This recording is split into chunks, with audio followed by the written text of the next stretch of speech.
Movie की शुरुआत होती है और हम जंगल में एक कपल को देखते हैं जो यहाँ जंगल में बिल्कुल अकेले थे और यहाँ वो दोनों एक दूसरे के साथ इंटीमेट होने के लिए आए थे और वो दोनों रोमांस कर ही रहे थे कि तभी पीछे से एक गाड़ी आकर रुकती है जो जोर जोर से हॉर्न बजाने लगती है और उस गाड़ी में एक औरत बैठी होती है जो असल में एक सीरियल किलर थी। फिर तभी कार में बैठा लड़का उस औरत को चेक करने के लिए जाता है।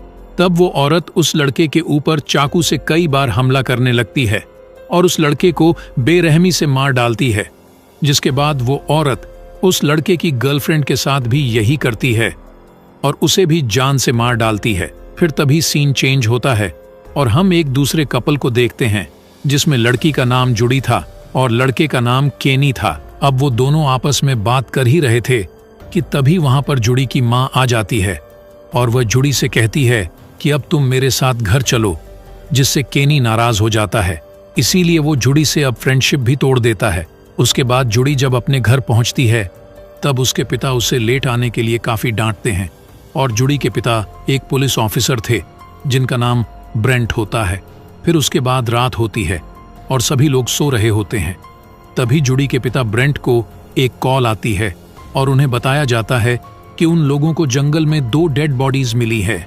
फिर अगले दिन जब ऑफिसर ब्रेंट वहां पर पहुंचते हैं तो हमें उन्हीं की डेड बॉडीज दिखाई जाती है जिन्हें पिछली रात उस सीरियल किलर औरत ने जान से मार दिया था।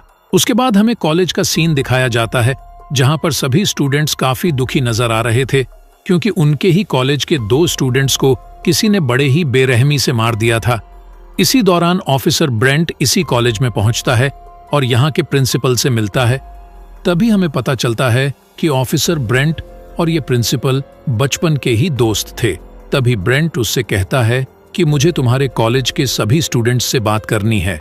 वहीं दूसरी तरफ हम एक क्लासरूम को देखते हैं जहां मार्लिस्टन नाम का टीचर स्टूडेंट्स को पढ़ा रहा था। तभी प्रिंसिपल ऑफिसर ब्रेंट को लेकर उन स्टूडेंट्स के पास आते हैं और ब्रेंट उन सभी स्टूडेंट्स को पूछता है कि अगर तुम लोगों में से कोई मरने वाले स्टूडेंट्स के बारे में जानता है या तुम सब में से उनका कोई दोस्त है जो उनके बारे में कुछ बातें जानता हो तो वो हमें बता दो ताकि उस किलर को पकड़ने में हमें आसानी हो सके।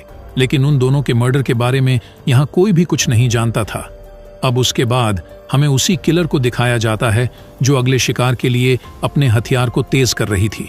फिर वो किलर अपने अगले शिकार के लिए पहुंचती है जो एक लड़की थी और उसके पेरेंट्स घर पर नहीं थे। अब वो किलर उसके घर के दरवाजे पर जाकर नॉक करती है और वो उस लड़की को अपना नाम लॉररली बताती है और जैसे ही वो लड़की दरवाजा खोलती है तब वो औरत उसका सर पकड़कर उसे भी मार डालती है। फिर जब उस लड़की के पेरेंट्स घर पर वापस आते हैं तो वो अपनी बेटी को यहाँ मरा हुआ पाते हैं, जिसके बाद पुलिस वहां पर आती है और अब तक वह किलर 3 स्टूडेंट्स को अपना शिकार बना चुकी थी। लेकिन अब ऑफिसर ब्रेंट उन तीनों में एक चीज नोटिस करता है कि वो किलर अपने शिकार को मारने के बाद उसके बॉडी में वर्जिन लिख देता है, जिसका मतलब ये था कि वो उन्हीं लोगों को मार रही है जो कि अभी वर्जिन है। अब शहर में हो रही मर्डर्स को रोकने के लिए ऑफिसर ब्रेंट एक मीटिंग रखता है जिसमें सभी स्टूडेंट्स के पेरेंट्स और शहर के कुछ बड़े लोग उस मीटिंग में आते हैं। तभी ऑफिसर ब्रेंट उन लोगों को बताता है कि ये जो भी किलर है वो सिर्फ उन्हीं लोगों को मार रहा है जो अभी तक वर्जिन है। अब ऑफिसर की ये बात सुनकर सभी लोगों को काफी बुरी लगती है क्योंकि वो लोग समझ रहे थे कि अब उनके बच्चों को उस किलर से बचाने के लिए अपवित्र करना होगा, जिसके कारण यहाँ पर लड़ाई शुरू हो जाती है और वही ये सब होता हुआ जुड़ी और उसका एक दोस्त छुप कर देख रहे थे। तभी जुड़ी का दोस्त उसका फोन लेकर किसी से बात करने के लिए जाता है, लेकिन काफी देर हो जाती है और उसका दोस्त वापस नहीं आता। इसीलिए जुड़ी उसको ढूंढने के लिए जाती है, लेकिन तभी जुड़ी को उसकी लाश मिलती है और उसकी बॉडी पर भी वर्जिन लिखा था। अब इतनी ही देर में वो किलर जुड़ी पर भी हमला कर देती है, लेकिन जुड़ी अपने पिता के सिखाए गए कुछ पैतरों का इस्तेमाल करके उस किलर से बचती है और किसी तरह वहां से निकलकर अपने पिता के पास आ जाती है जो वही मीटिंग कर रहे थे। लेकिन जब जुड़ी के पिता वहां जाकर चेक करते हैं तो तब तक वो किलर वहां से भाग चुकी थी। फिर अगले दिन जुड़ी को पुलिस स्टेशन ले जाकर उस किलर औरत का एक स्केच बनाया जाता है और इस स्केच में जिस औरत को बनाया गया था वो भी दिखने में काफी डरावनी थी। फिर कुछ देर बाद ऑफिसर ब्रेंट कॉलेज के प्रिंसिपल को कॉल करता है और उन्हें बताता है कि मेरी बेटी ने जिस किलर औरत का स्केच बनवाया है वो दिखने में बिल्कुल लॉररली जैसी दिख रही है। तब प्रिंसिपल कहता है कि ऐसा कैसे हो सकता है, क्योंकि लॉररली तो 28 साल पहले ही गायब हो चुकी थी। अब लॉररली कौन है ये हमें आगे पता चलेगा। तब वहीं जुड़ी दूसरे फोन से उन दोनों की सभी बातें सुन लेती है। फिर उसके बाद जुड़ी अपने कॉलेज की लाइब्रेरी में जाकर लॉररली के बारे में इंफॉर्मेशन ढूंढने लगती है, और वो लॉररली के बारे में इंफॉर्मेशन ले ही रही थी कि तभी उसकी माँ वहां जाती है, और यहाँ पर जुड़ी की माँ उसको सारी सच्चाई बताने लगती है कि आखिर लॉररली कौन है और वो लोगों को इस तरह क्यों मार रही है।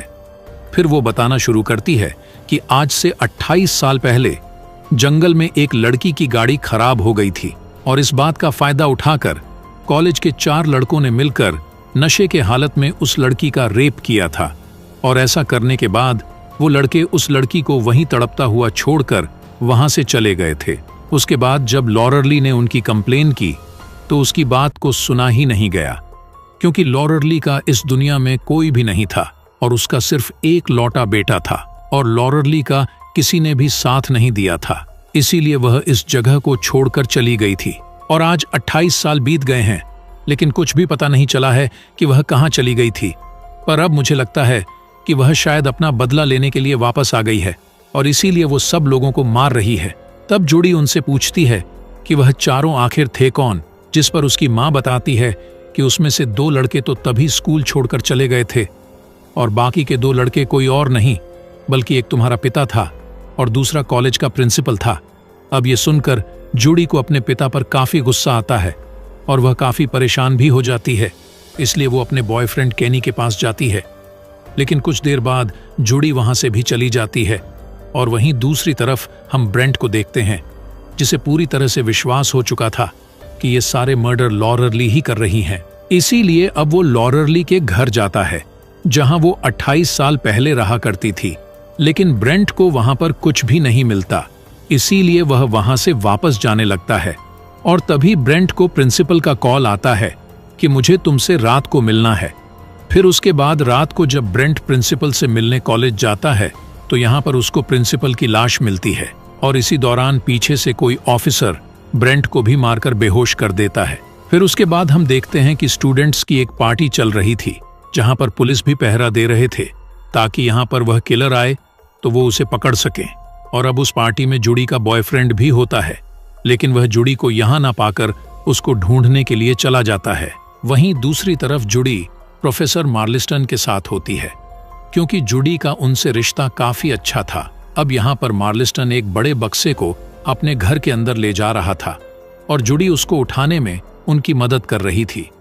लेकिन तभी वो देखती है कि इस बक्से में कोई और नहीं बल्कि खुद उसके पिता थे, जिन्हें मार्लिस्टन ने बेहोश करके इस बक्से में डाल दिया था। अब ये सब देखकर ये बात साफ हो जाती है कि किलर लॉररली नहीं बल्कि प्रोफेसर मार्लिस्टन है। अब मार्लिस्टन जुड़ी को भी मारकर बेहोश कर देता है और उन दोनों को अपने बेसमेंट में ले जाकर बांध देता है। अब मार्लिस्टन ऑफिसर ब्रेंट से लॉररली के साथ हुए उस इंसिडेंट के बारे में पूछता है।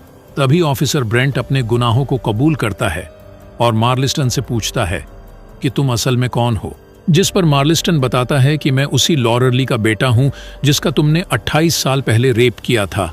और साथ ही वो बताता है कि मैं इसलिए इस जगह पर वापस आया था ताकि मैं तुम लोगों से अपनी माँ का बदला ले सकूं, और इसीलिए वो यहाँ पर सिर्फ वर्जिन लोगों को ही मार रहा था ताकि उन्हें भी पता चले कि अगर किसी के साथ बुरा किया जाए तो उसका अंजाम क्या हो सकता है।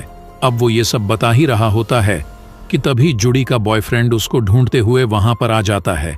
लेकिन अब यहाँ मार्लिस्टन केनी को एक चाकू दिखाकर यहाँ से जाने के लिए कहता है, लेकिन तभी केनी उसको मुक्का मारकर घर के अंदर जाता है और दरवाजा अंदर से बंद कर लेता है। अब केनी को बेसमेंट से कुछ आवाजें आ रही थीं, इसलिए वो बेसमेंट में पहुंचता है और यहाँ वो जुड़ी और उसके पिता को बंधा हुआ पाकर उन्हें आजाद कर देता है। और वहीं मार्लिस्टन भी दरवाजों को कुल्हाड़ी से तोड़कर अंदर आता है और जुड़ी के पिता को जान से मार डालता है, जिसे देखकर जुड़ी काफी गुस्सा और दुखी होती है। और अब वो अपने पिता को इस हालत में छोड़कर नहीं जाना चाहती थी, लेकिन केनी उसको किसी तरह यहां से ले जाता है। अब मार्लिस्टन एक कुल्हाड़ी लेकर उन दोनों का पीछा करने लगता है, और रास्ते में वो दोनों एक ऑफिसर से मदद मांगते हैं, लेकिन तभी पीछे से मार्लिस्टन उस ऑफिसर को भी मार डालता है। फिर उसके बाद मार्लिस्टन उन दोनों का पीछा करते हुए पार्टी में आ जाता है और अब यहाँ पर मौजूद सभी लोग मार्लिस्टन को देखकर काफी डर जाते हैं, क्योंकि उसके हाथ में खून से सनी एक कुल्हाड़ी होती है। इसीलिए वह सभी लोग भागते हुए पार्टी से बाहर आ जाते हैं। अब अंदर मार्लिस्टन जुडी और केनी पर हमला कर देता है, जिस दौरान केनी घायल हो जाता है और अब मार्लिस्टन जुडी की तरफ बढ़ने लगता है। लेकिन जुडी अब अपने फादर को खोकर काफी गुस्सा हो चुकी थी, इसीलिए वो अपने पिता के सिखाए गए पैंतरों का इस्तेमाल करके मार्लिस्टन को छत से नीचे फेंक देती है, जिससे उसकी वहीं पर मौत हो जाती है। फिर कुछ दिन बाद जुडी जब अपने माँ के साथ कहीं पर जा रही थी, तब वो लॉरली को देखती है, जो अगले ही पल गायब हो जाती है और उसको लगता है कि ये शायद उसका वहम होगा, इसीलिए वो वहां से जाने लगती है। और इसी के साथ ये मूवी यहीं पर खत्म हो जाती है।